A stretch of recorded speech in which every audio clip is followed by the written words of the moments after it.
আৰু মাত্ৰ কেইটামান ক্ষণৰ পাছতেই 2025টো আমাৰ মাজৰ পৰা গুচি যাব আৰু 2026 চনটো আমি আদৰি ল'ম। পোৱা নোপোৱাৰ মাজত আমি 2025 চনটো বিদায় দিছোঁ। 2025 চনৰ আটাইতকৈ দুখ লগা খবৰটো আমাৰ পাণৰ শিল্পীজনক আমি হেৰুৱাইছোঁ।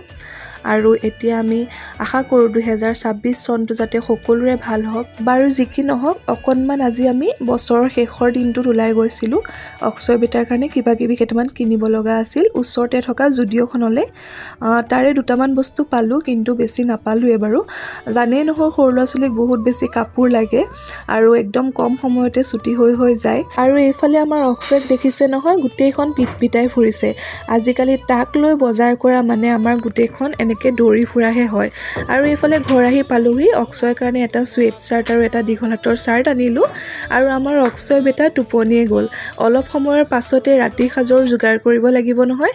আপোনালোকে কি কি যোগাৰ কৰিছে জনাব দেই। বাই।